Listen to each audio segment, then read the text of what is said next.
Students, in our previous class, we read lesson second, The Wind Rose.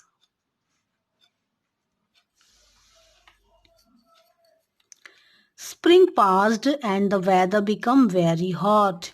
तो हम इस chapter में हमने पढ़ा कि किस तरह से जब स्प्रिंग सीजन था तो बहुत सारे फ्लावर्स जो थे उस गार्डन में लगे हुए थे, खूबसूरत flower.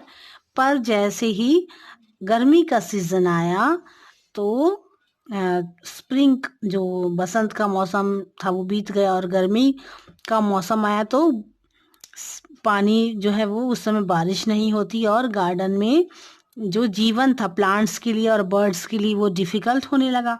One day the red rose saw some sparrows stuck their beaks into the cactus and then flew away refreshingly.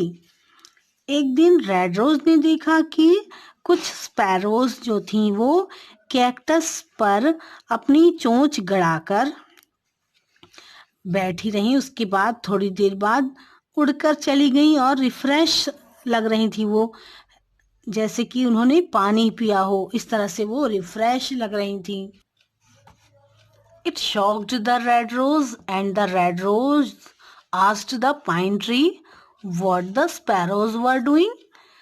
और ये देखकर रेड रोज जो थी वो शॉक्ड हो गई और रेड रोज ने आश्चर्य से भरकर पाइन ट्री से पूछा what the sparrows were doing, ये स्पैरोज क्या कर रही हैं। The pine tree said that the sparrows got water from the cactus. तो पाइन ट्री ने कहा कि स्पैरोज जो है वो कैक्टस से उन्होंने पानी पिया, उनको पानी मिला कैक्टस के अंदर से, उसने चोंच जो है वो गड़ाकर कैक्टस को पानी पिया। The red rose asked does it not cause pain to the cactus when they make holes. तो रेड रोज को आश्चर्य हुआ और उसने पूछा पाइन ट्री से कि क्या कैक्टस को दर्द नहीं होता होगा जब जो बर्ड्स थे उन्होंने कैक्टस के अंदर चोंच गड़ाकर होल किया, छेद करके पानी पिया तब। Yes but the cactus does not like to see any birds be in pen.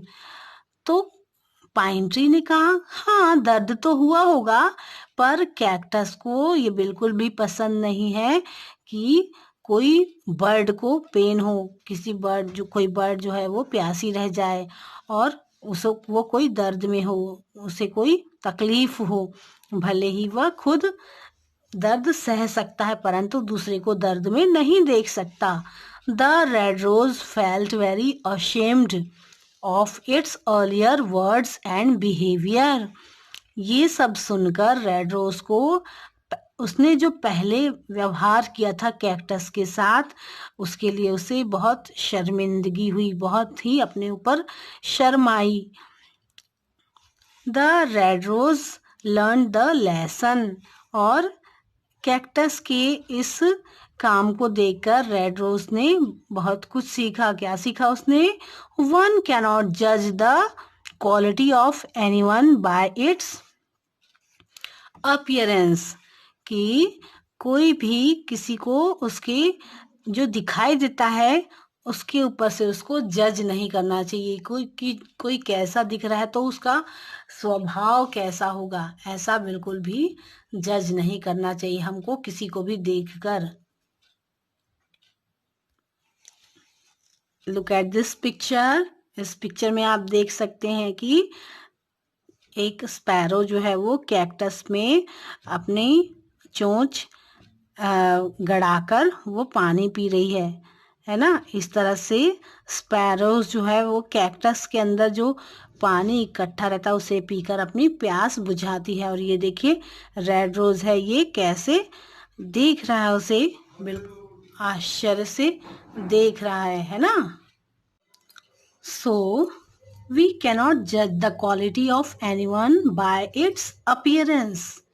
किसी के पहनने ओढ़ने के तरीके से या किसी के पहनावे से हम किसी को जज नहीं कर सकते, हम उसके बारे में नहीं जान सकते कि वो क्या है, कैसा है, उसका स्वभाव कैसा, उसके अंदर कौन से गुण हैं या कौन से अवगुण हैं, जब तक हम उसके साथ बैठते नहीं और उसके मन की बात नहीं जान लेते, तब तक हमको ये अनुमान नहीं लगाना चाहिए कभी भी कि ये ऐसा होगा, ये ऐसा दिख रहा है इसका मतलब ये ऐसा होगा।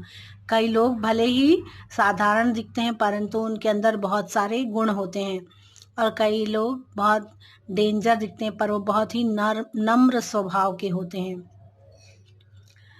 So it does not matter how little a person or thing is, but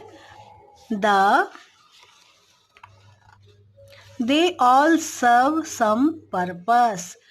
तो ये कोई बात नहीं है कि अगर कोई छोटा है या फिर कैसा भी है तो वो किस तरह से, कोई छोटा हो या बड़ा हो, सब एक दूसरे की मदद हमको करना चाहिए। और सब लोगों को भगवान ने जिसको भी बनाया है, वो छोटी से छोटी चिड़िया हो या बड़े से बड़ा एनिमल हो, सबको किसी न किसी उद्देश्य से ही बनाया गया है।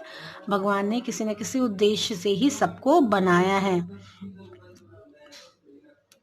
तो आज के लिए इतना ही स्टूडेंट्स, अपनी अगली क्लास में हम सेकंड चैप्टर के एक्सरसाइजेस देखेंगे। ओके।